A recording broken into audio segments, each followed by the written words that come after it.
بسم الله الرحمن الرحيم. الحمد لله رب العالمين والعاقبة للمتقين والصلاة والسلام على سيد الأنبياء والمرسلين نبينا محمد وعلى آله وأصحابه أجمعين. أما بعد، عن جابر رضي الله عنه قال: كان المسجد مسقوفا على جزوء من نخل، فكان النبي صلى الله عليه وسلم إذا خطب يقوم إلى جذع منها، فلما صنع له المنبر كان صلى الله عليه وسلم عليه فسمعنا لذلك الجذع صوتا كصوت العشار، حتى جاء النبي صلى الله عليه وسلم فوضع يده عليها فسكنت. معزز سامعین، مشاہدین کرام، عزیز ساتھیوں، پیارے دوستوں، محترم بزرگوں، تمام قسم کی تعریف، بڑائی، کبریائی اللہ رب ذوالجلال کے لیے ہے، جو کائنات کا مالک اور خالق ہے۔ بے شمار درود و سلام نازل ہو پیارے حبیب جناب محمد رسول اللہ صلی اللہ علیہ وسلم پر، جو پوری دنیا کے لیے رحمت اور رشد و ہدایت بن کر، نبی بن کر تشریف لائے۔ محترم مشاہدین کرام، آج کی اس نشست اور مختصر سی نشست کا موضوع بھی اس سے گزشتہ نشستوں کی موضوع ہی سے متعلق ہے، یا یہ کہیے کہ اسی کو جوڑتے ہوئے آج کی نشست بھی آگے بڑھ رہی ہے۔ اللہ سے دعا ہے اللہ تعالی ہم سب کو نبی مرسل محمد رسول اللہ صلی اللہ علیہ وسلم پر ایمان اور کامل ایمان اور آپ کی سنت کی پیروی کرنے کی توفیق عطا فرمائے، آمین۔ اللہ رب العالمین کا یہ اصول اور اس کا نظام رہا ہے کہ اللہ تعالیٰ نے اس دنیا میں لوگوں کی اصلاح و سدھار کے لیے، جب اصل راستے سے بھٹک جاتے ہیں تو انہیں صحیح راستے پر لانے کے لیے اللہ رب العالمین نے ہر قوم میں نبی بھیجا، اور اس نبی کی تائید کے لیے کچھ ایسی نشانیاں اللہ رب العالمین خصوصی طور پر انہیں عطا کرتا تھا،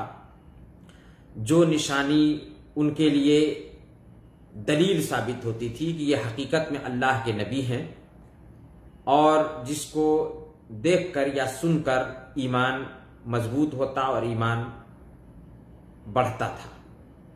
اور بڑھتا ہے۔ آج بھی سنیں گے نبی کی نشانیاں اور معجزے، جس کو معجزہ کہا جاتا ہے، تو اس سے ایک مومن کے ایمان میں اضافہ ہوتا ہے۔ جب سنتا ہے تو اس کے ایمان میں اضافہ ہوتا ہے، اور جو اس وقت موجود ہوتے ہیں ان کے لیے تصدیق کی یہ سب سے بڑی دلیل ہوتی ہے کہ یہ اللہ کی طرف سے بھیجے ہوئے اور چنیدہ پیغمبر ہیں، اس لیے ان پر ایمان لانے کے لیے، تاکہ اللہ رب العالمین، جو شیطان انسان کے پیچھے رہتا ہے، وہ اپنی دلیلیں جب پیش کرتا ہے تو اللہ رب العالمین جب نبی بھیجتا ہے تو اپنی دلیلوں کے ساتھ اپنے انبیاء کو بھیجتا ہے تاکہ لوگ اس پر یقین کریں، جسے معجزہ کہا جاتا ہے۔ اور معجزے کی کئی باتیں آپ کے سامنے حدیث کی روشنی میں، قرآن اور حدیث کی روشنی میں کچھ باتیں پچھلی نشستوں میں بتائی گئی تھیں، جس میں سے چاند کے 2 ٹکڑے ہونا، اسی طرح سے صلح حدیبیہ کے موقع پر اللہ کے رسول صلی اللہ علیہ وسلم کے انگلیوں کے درمیان سے چشمے کی طرح پانی کا نکلنا، یہاں تک کہ 1500 تقریباً صحابہ کرام نے پانی پیا، وضو کیا۔ تو یہ ہر انسان کی بات کہ بس کی نہیں ہے، اور نہ ہی کوئی انسان اس کو کر سکتا ہے۔ یہ اللہ رب العالمین کی طرف سے ایک خاص کرشمہ ہوتا ہے جو اپنے نبی کو اللہ تعالیٰ عطا کرتا ہے، اور اسی کو معجزہ کہا جاتا ہے۔ اور تیسری آج کچھ انہی نشانیوں، انہی معجزات میں سے تیسری نشانی اور تیسرا معجزہ ہمارے نبی صلی اللہ علیہ وسلم کے ساتھ جو ہوا، وہ یہ تھا کہ مسجد نبوی کا ایک کھمبا، جو کھجور کا تنا تھا، جب آپ صلی اللہ علیہ وسلم اس تنے سے، جب آپ خطبہ دینے جاتے تھے تو اسی تنے کے پاس کھڑے ہو کر کے آپ صلی اللہ علیہ وسلم خطبہ دیا کرتے تھے، لیکن جب آپ کے لیے ممبر بنا دیا گیا تو آپ صلی اللہ علیہ وسلم اس ممبر پر کھڑے ہو کر خطبہ دینے لگے،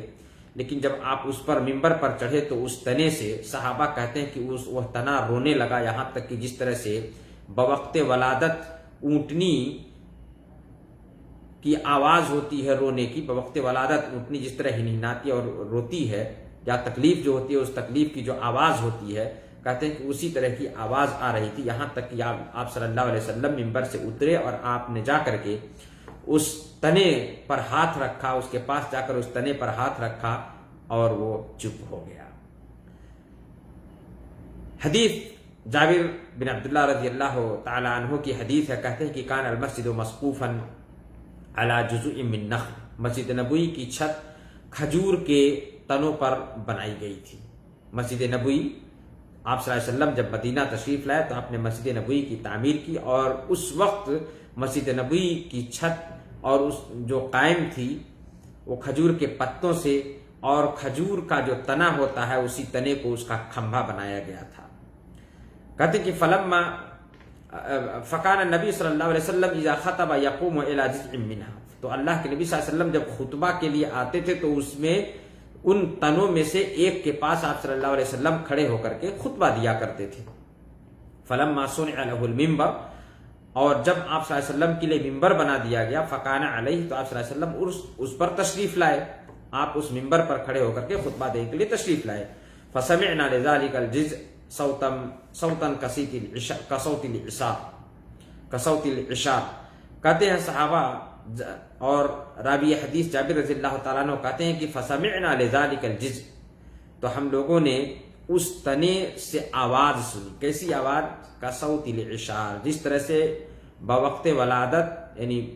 ولادت کے وقت اونٹنی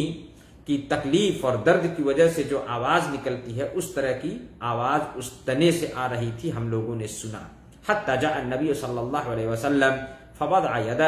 یدہ علیہا فسکنت، یہاں تک کہ آخر جب اللہ کے نبی صلی اللہ علیہ وسلم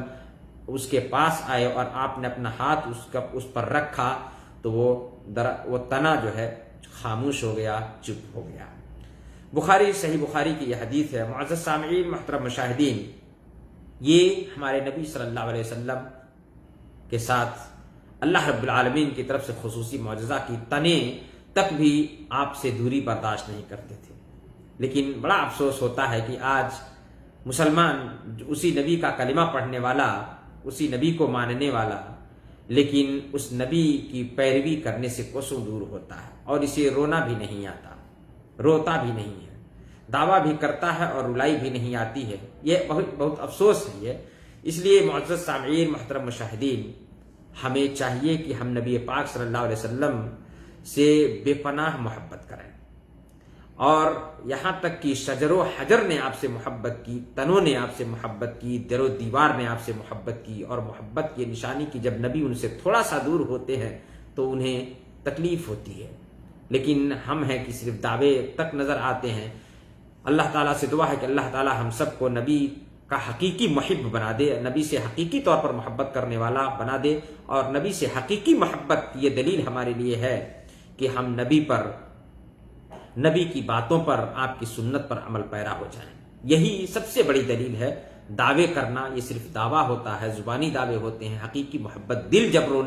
محبت ہوگی تو نبی سے دوری پر دل رونے لگے گا، اور انسان فوراً واپس لوٹ کر کے اپنے نبی کی باتوں پر آ جائے گا۔ تو ہمارے اندر وہ صفت ہونی چاہیے۔ اللہ سے دعا اللہ تعالیٰ ہم سب کو اس صفت کا حامل بنائے، اللہ اور اس کے رسول سے حقیقی محبت کرنے والا بنائے،